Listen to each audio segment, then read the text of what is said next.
இந்த சந்தர்ப்பத்தில் நான் ஏற்கனவே அறிவித்தபடி 5ஆம் தேதி முதல்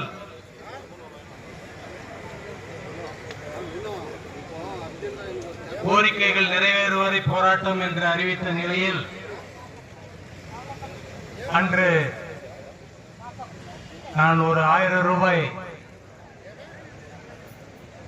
நன்கொடை அளித்து இந்த போராட்டத்தை நான் வாழ்த்தினேன். அதுபோல 2வது வாரத்தில் அடியெடுத்து வைத்த போது இந்த போராட்டத்தை வாழ்த்தும் முகமாக மற்றொரு 1000 ரூபாயை கொடுத்து இந்த போராட்டத்தை வாழ்த்தினேன். இன்று 3வது வாரத்தில் அடியெடுத்து வைத்திருக்கக்கூடிய இந்த சந்தர்ப்பத்தில் மீண்டும் ஒரு 1000 ரூபாய் நன்கொடை அளித்து இந்த போராட்டத்தை வாழ்த்துகிறேன்.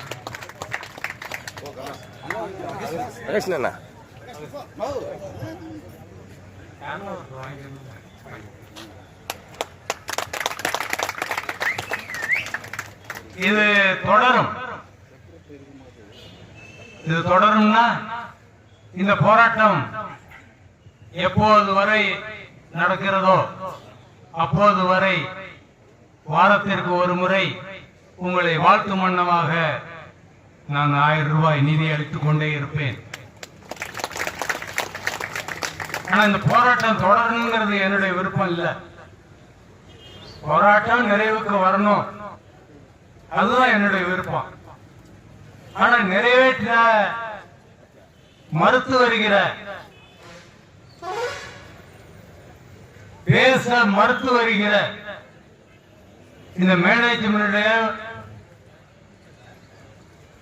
அடம் பிடிக்கிற அடமாரித்தனம் அப்படின்னு சொல்லுவாங்க,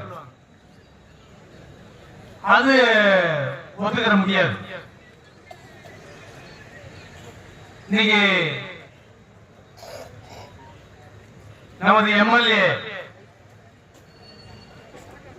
வந்து பேச்சுவார்த்தை நடத்தினாங்க. அவங்க தொழிலாளிகிட்ட பேச்சுவார்த்தை நடத்தினாங்க, மேனேஜ்மெண்ட்லயும் பேச்சுவார்த்தை நடத்தினாங்க. ஆனா மேனேஜ்மெண்ட் வந்து இவங்க எல்லாம் பேசினா கூட தொழிலாளிகிட்ட, தொழிலாளிங்க தலைவர்கள் கிட்ட பேச்சுவார்த்தை நடத்துறதுக்கு தயாரா இல்லை. அதுபோல மத்திய அமைச்சர், கர்நாடகத்தின் மண்ணின் மகன் HD குமாரசாமி அவர்கள் இங்க தொழிலாளிகிட்ட வந்து பேச்சுவார்த்தை நடத்தினார். உங்க கோரிக்கை என்ன அப்படின்னு கேட்டார். நான் இங்கதான் இருந்தேன். அப்போ உங்க கோரிக்கை என்ன கேட்டார். நல்லா விளக்கி சொன்னாங்க. நம்ம ராஜசேகரன்னா உங்களுடைய தலைவர், அதுபோல லியோ எல்லாம் விளக்கி சொன்னாங்க. எல்லாம் கேட்ட பிறகு நான் ஏற்கனவே பேசிட்டு வந்திருக்கிறேன்னு சொன்னாரு. ஏற்கனவே உங்க CMD பேசி இருக்கிறேன், ஆனா எனக்கு மதிப்பளிக்கக்கூடிய வகையில உங்களுடைய போராட்டத்தை விட்டுட்டு நான் வர்றேன், பேச்சுவார்த்தைக்கு தயாராகணும், எனக்கு மரியாதை கொடுங்க. அவருக்கு அவமரியாதை பண்ணுவதற்கு நீங்க யாரும் தயாரா இல்லை. ரொம்ப அருமையா சொன்னீங்க. உங்கள்கிட்ட தலைவர்கள் கேட்டாங்க. அவர் சொல்றாரு, என்ன பண்ணலாம், விட்ரா பண்ணிக்கலாமா, என்ன பண்ணலான்னு கேட்ட போது நீங்க ஒரே முகமா சொல்லிட்டீங்க, இல்ல இல்ல முடியாது. ஏன் அப்படி சொன்னீங்க? ஏன் இப்படி சொன்னீங்க நீங்க எல்லாம்? ஏன்னா ஏற்கனவே பட்ட அனுபவம் அப்படி இருக்குது. நிர்வாகத்தினுடைய பட்ட அனுபவம் அப்படி உங்களை சொல்ல வைத்திருக்கிறது. அப்படி இல்ல, அவருக்கு அவமரியாதையோ அவமானத்தையோ பண்ணுவதற்கு நம்ம தயார் இல்லை. ஆனா மேனேஜ்மெண்ட் பண்ணியிருக்கக்கூடிய அவமானம் அது நம்மளை அப்படி சொல்ல வச்சது, உங்களை அப்படி சொல்ல வச்சது. உங்களை யாராவது நிர்பந்தம் பண்ண முடியுமா? தலைமை தாங்கி நடத்திட்டு இருக்கக்கூடிய தோழர்கள் உங்களை நிர்பந்தம் பண்ண முடியுமா? இல்ல இல்ல நீங்க இதுதான் சொல்லணும்னு சொல்ல முடியுமா? சொல்ல முடியாது. ஏற்கனவே ஒப்பந்தம் முடிஞ்சு 1 வருஷம் ஆக போகுது. பேச்சுவார்த்தைக்கு நடத்துறது தயார் இல்ல. இல்ல நிரந்தரம் பண்ணுவேன்னு சொல்லி 20 வருஷம் ஆகுது. நிரந்தரம் பண்றதுக்கு தயார் இல்ல. அப்ப நம்பிக்கையே இல்ல நிர்வாகத்தின் மேல. சரி, உள்ளிருப்பு போராட்டம் நடத்துறீங்க, எல்லாம் வந்தாங்க, எம்எல்ஏக்கள் வந்தாங்க, எம்பி வந்தாரு. 30 நாள்ல பேச்சுவார்த்தை நடத்தப்படும் சொன்னாங்க, நடக்கல. கடைசியில் சிஎம்டி என்ன சொன்னாரு? சிஎம்டி என்ன சொன்னாரு? இல்ல இல்ல உனக்கு எனக்கு சம்பந்தம் இல்ல, நீ போய் உன் கான்ட்ராக்டர் பேசிக்க.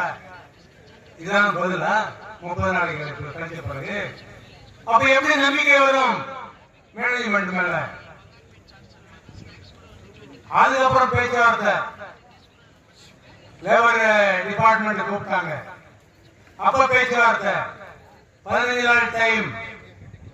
அந்த 15 நாள் டைம் கழிச்சு முடிஞ்சு போச்சு. அப்பவும் பேச்சுவார்த்தையை கூப்பிடல, பேச்சுவார்த்தைக்கு நடத்துறது தயார் இல்ல. அப்படின்னா எப்படி நம்பிக்கை வரும்? மேனேஜ்மெண்ட் மேலதான் நம்பிக்கை இல்ல. குமாரசாமி மேலையும் ரூபகலா சசிதர் மேலையும் நம்பிக்கை இருக்கிறது, எம்எல்ஏ மேலையும் நம்பிக்கை இருக்குது, எம்பி மேலையும் நம்பிக்கை இருக்குது, மினிஸ்டர் மேலையும் நம்பிக்கை இருக்குது.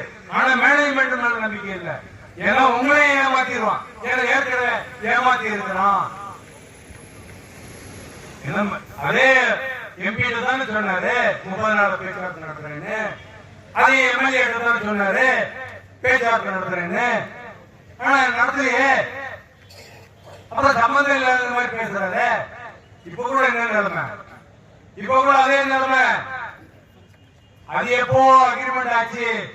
அந்த மாதிரி அக்ரிமெண்ட் தான் நானு 7 வருஷம் அதெல்லாம் நான் மதிக்கிறது தயார். அது எப்போ அக்ரிமெண்ட் பண்ணிட்டாங்க. நான் புதுசா வந்திருக்கிறேன். சந்தனூர் ராய், நீ புதுசா வந்திருக்கலாம். ஆனா இந்த தொழிலாளர்கள் தான், இந்த தொழிலாளர்கள் தலைவர்கள்ட்ட தான் நீ ஒப்பந்தம் போட்ட. அது ஞாபகம் இருக்கணும் உனக்கு. அப்போ ஒப்பந்தம் போட்டு இப்போ நான் பேச்சுவார்த்தை நடத்த மாட்டேன், யூனியனை மதிக்க மாட்டேன், உன்னை கூப்பிட மாட்டேன் அப்படின்னு இப்படி உட்கார்ந்து இருந்தா அதுக்கு பேர் என்ன? அடமாய்த்தனம். இது வேலைக்கு ஆகாது. அதனாலதான் வீரஞ்செறிந்த போராட்டத்தை இன்றைக்கு நீங்கள் தொடர்ந்து நடத்தி கொண்டிருக்கிறீர்கள். தங்கவயல் மக்கள் உங்களோடு உறுதுணையாக இருக்கிறார்கள். அவருடைய உறுதுணையை உற்சாகத்தை உங்களுக்கு ஏற்படுத்திக் கொண்டிருக்கிறார்கள். ஆதரவை தெரிவித்துக் கொண்டே இருக்கிறார்கள். எந்த காரணத்தை கொண்டும் கோரிக்கை நிறைவேறாமல் உங்களுடைய போராட்டம் முடிவுக்கு வரக்கூடாது என்று சொல்கிறார்கள். தங்கவயலுடைய எதிர்காலத்தை நினைத்து பார்க்கிறார்கள். ஏற்கனவே தங்க சுரங்கம் மூடப்பட்டு விட்டது. பிஎம்மும் இந்த நிலைமைக்கு வந்துவிடக் கூடாது என்ற வேதனையோடு உங்களுக்கு ஆதரவு தந்து கொண்டிருக்கிறார்கள். அது வியாபாரியா இருந்தாலும் சரி, பொதுமக்களாக இருந்தாலும் சரி, வேற இன்ஸ்டிடியூஷனாக இருந்தாலும் சரி, மாணவர் செல்வங்கள், எதிர்கால தொழிலாளர்கள் அவர்கள் நினைக்கிறாங்க. அப்ப இதெல்லாம் மீறி இதெல்லாம் இன்னைக்கு தள்ளி வச்சுட்டு நீ பேச்சுவார்த்தைக்கே வரமாட்டேன்னு சொல்லிட்டு இன்னைக்கு வரைக்கும் ஆரம்பிச்சுட்டு இருக்க. இன்னைக்கு மினிஸ்டர் சொல்லிட்டு போயிருக்கிறார், வாக்குறுதி அளிச்சுட்டு போயிருக்கிறார். அப்ப கூட பேச்சுவார்த்தைக்கு வர்றதுக்கு தயார் இல்லை. என்ன நியாயம்? அப்ப 25ஆம் தேதி இன்னும் 2 நாள் சுக்கிரவாரம் வெள்ளிக்கிழமை ಶುಕ್ರವಾರ ನಾನು ಬರ್ತೀನಿ, ಮಾತುಕತೆಗೆ ಒಪ್ಪಿಸ್ತೀನಿ. ನೀವೆಲ್ಲರೂ ಕೂಡ ಬನ್ನಿ, ನಿಮ್ಮ ನೇರ ಸಲ ಒಂದಷ್ಟು ಜನ ಬನ್ನಿ. ನಾವು ಮಾತುಕತೆ ನನ್ನ ಮುಂದೆನೆ ನಡೆಯುತ್ತದೆ. ಆದ್ರೆ ಅದರ ಒಂದು ಇದನ್ನು ಕೂಡ ಈಗ ಕೂಡ ಕಾಣ್ತಾ ಇದೆ, ಏನು ಇದೇ ಇಲ್ಲ. ಸರಿ, ಅದು ಮ್ಯಾನೇಜ್ಮೆಂಟ್ ಆಗ್ತದೆ. ಅದೇ ಯೂನಿಯನ್ ಅವರು, ಪರ್ಮನೆಂಟ್ ವರ್ಕರ್ಸ್ ಯೂನಿಯನ್ ಅವರು ನಿಮ್ಮ ಮುಂದೆ ಬಂದು ಮಾತಾಡೋದು. ಎಸ್, ಒಳ್ಳೆ ವಿಚಾರ. ನಿಮಗೆ ಸಹಕಾರ ಕೊಡ್ತೀವಿ, ಮಾತುಕತೆ ಮಾಡ್ತೀವಿ, ಮಾತುಕತೆಗೆ ಒತ್ತಾಯ ಮಾಡ್ತೀವಿ ಎಲ್ಲ ಹೇಳಿದ್ರು. ಅದೆಲ್ಲ ಕೇಳಿಸ್ಕೊಂಡೆ. ಆದ್ರೆ ಅದರಾದ ನಂತರ ಯಾವ ಹೋರಾಟ ನಿಮ್ಮ ಒಟ್ಟಿಗೆ ಸೇರ್ಕೊಂಡಿದ್ದಾರೆ ಅವರು? ಇಲ್ಲಿ ಕೆಲವರೆಲ್ಲ ಹೇಳಿದ್ರು, ಟೂಲ್ ರೌಂಡ್ ಮಾಡಿ, ಒಂದಿನ ಹೋರಾಟ ಮಾಡಿ, ಯಾವುದು ನಡೆಯಲ್ಲ. ಜನರನ್ನ ಇನ್ವಾಲ್ವ್ ಮಾಡ್ಲಿಕ್ಕೆ ತಯಾರಿಲ್ಲ. ಲೀಡರ್ಶಿಪ್ ಬಿಟ್ಟು ಬೇರೆ ವರ್ಕರ್ಸ್ ಯಾರಿದ್ದಾರೆ ಅವ್ರನ್ನ ಇನ್ವಾಲ್ವ್ ಮಾಡುವಂತ ವಿಚಾರಕ್ಕೆ ಯಾರು ಕೂಡ ಹೋಗಿಲ್ಲ. ಇದು ನ್ಯಾಯ ಅಲ್ಲ. ಬಿಎಂಇಗೆ ಇದು ಚರಿತ್ರೆ ಅಲ್ಲ. ಚರಿತ್ರೆ ನೀವು ಮಾಡಬೇಕು. ಪರ್ಮನೆಂಟ್ ವರ್ಕರ್ಸ್ ಅವರ ಡಿಮಾಂಡ್ಗೋಸ್ಕರ, ಅವರ ಹೋರಾಟಕ್ಕೋಸ್ಕರ ನೀವೆಲ್ಲ ಎಷ್ಟರಿ ಹೋರಾಟಕ್ಕೆ ನಿಂತಿದ್ದೀರಿ? ಅದಕ್ಕೆ ಅವರಿಗೆ ನೆನಪಿಗಿದೆಯಾ? ನೆನಪನ್ನೇ ಇಟ್ಕೋಬೇಕು. ಅವರು ಕೂಡ ಜನರನ್ನ, ಅಂದ್ರೆ ಕಾರ್ಮಿಕರನ್ನ, ಪರ್ಮನೆಂಟ್ ವರ್ಕರ್ಸ್ ಅನ್ನ ಇನ್ವಾಲ್ವ್ ಮಾಡತಕ್ಕಂಥ ಹೋರಾಟವನ್ನ ಅವ್ರು ಮಾಡಬೇಕಾಗ್ತದೆ. ಅದಕ್ಕೆ ತಯಾರು ಮಾಡಬೇಕಾಗ್ತದೆ. ಆಗ ಮಾತ್ರ ತೊಂದರೆ. ಫ್ಯಾಕ್ಟರಿ ಒಳಗೆ ಊಟ ಮಾಡುವ ವ್ಯವಸ್ಥೆ ಹದಗೆಟ್ಟೋಗಿದೆ. ಕಕ್ಕೂಸ್ ನಾರ್ತಾ ಇದೆ. ಒಂದು ಕೆಲಸ ನಡೀತಾ ಇಲ್ಲ, ಏನಾಗ್ತಾ ಇಲ್ಲ. ಅದರ ನೋವು ಆಫೀಸರ್ಸ್ ಗೊತ್ತು, ಪರ್ಮನೆಂಟ್ ವರ್ಕರ್ಸ್ ಗೊತ್ತಾಗಿದೆ. ಆದ್ರೆ ಯಾರು ಅದರ ಬಗ್ಗೆ ಕಾಳಜಿ ವಹಿಸಿ ಈ ಹೋರಾಟ ಮುಕ್ತಾಯ ಆಗಬೇಕು, ಅವರ ಬೇಡಿಕೆಗಳು ಈಡೇರಬೇಕು, ಅದಕ್ಕೆ ನಾವು ಸಹಕಾರ ಕೊಡಬೇಕು ಅನ್ನೋ ಧೋರಣೆಯನ್ನ ಬಿಎಂಇ ಕೈಗೊಳ್ಳಬೇಕಾಗ್ತದೆ. ಆ ಇದರಿಂದ ಅವರು ಹಿಂಜರಿಬಾರದು, ಹಿಂದಕ್ಕೆ ಹೋಗಬಾರದು, ಸುಮ್ಮನೆ ಕೂತ್ಕೊಂಡು ಇರಬಾರದು. ಎಚ್ ಡಿ ಕುಮಾರಸ್ವಾಮಿ ಹೇಳುವಾಗ 25 ಶುಕ್ರವಾರ ಮಾತುಕತೆ ಕರೀತಾರ? ಕರೆದಿಲ್ಲ ಅಂದ್ರೆ ಇನ್ನು ಉಗ್ರ ಹೋರಾಟಕ್ಕೆ ನಾವೆಲ್ಲ ಪ್ಲಾನ್ ಮಾಡಬೇಕಾಗ್ತದೆ. ಜನರ ಇದುವರೆಗೆ ನಮ್ಮನ್ನು ನೋಡಿ ಬಂದಿದ್ದಾರೆ. ಇನ್ನು ಮುಂದೆ ಜನರ ಹತ್ರ ನಾವು ಹೋಗ್ಬೇಕಾಗ್ತದೆ.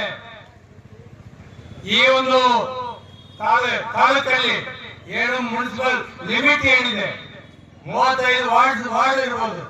ಆ 35 ವಾರ್ಡ್ಗೆ ಕೂಡ ಒಬ್ಬೊಬ್ಬರು ನಮ್ಮ ಸಂಘಟಕರು ಎಲ್ಲರೂ ಕೂಡ ಒಂದು ತಂಡವನ್ನು ರಚಿಸಿಕೊಂಡು, ಒಂದೊಂದು ವಾರ್ಡ್ಗೆ ಒಂದು ತಂಡ ಅಂತ ಹೇಳಿ ಮಾಡಿಕೊಂಡು, ಜನರು ಮತ್ತೆ ಅಲ್ಲಿಯ ವರ್ಕರ್ ಮತ್ತೆ ಇಲ್ಲಿ ಇರ್ತಕ್ಕಂಥ ಜನ ಎಲ್ಲರೂ ಕೂಡ ಜನರನ್ನ ಭೇಟಿ ಮಾಡಿ ಇನ್ನು ಉಗ್ರ ಹೋರಾಟಕ್ಕೆ ನೀವೆಲ್ಲ ತಯಾರಾಗಬೇಕಾಗ್ತದೆ ಅಂತ ಒಂದು ಮಾತನ್ನ ನಾವು ಹೇಳಬೇಕಾಗ್ತದೆ. ಇದು ಇಲ್ಲಿ ನಿಲ್ಲಲ್ಲ. ಮಾತುಕತೆಗೆ ಎಂದುವರೆಗೆ ಮ್ಯಾನೇಜ್ಮೆಂಟ್ ಒಪ್ಕೊಳ್ಳಿಕ್ಕೆ ತಯಾರಿಲ್ವೋ ಅಲ್ಲಿವರೆಗೆ ನಿಮ್ಮ ಹೋರಾಟ ನಡಿಬೇಕಾಗ್ತದೆ. ಆ ಹೋರಾಟಕ್ಕೆ ನನ್ನ ಬೆಂಬಲ ಎಂದೆಂದಿಗೆ ಇರ್ತದೆ ಅಂತ ಹೇಳಿ ನನಗೆ ಮಾತಾಡಲಿಕ್ಕೆ ಅವಕಾಶ ಕೊಟ್ಟಂತ ನೀವೆಲ್ಲರಿಗೂ ವಂದಿಸಿ ನನ್ನ ಮಾತುಗಳನ್ನು ಮುಕ್ತಾಯ ಮಾಡಿ. ನಮಸ್ಕಾರ.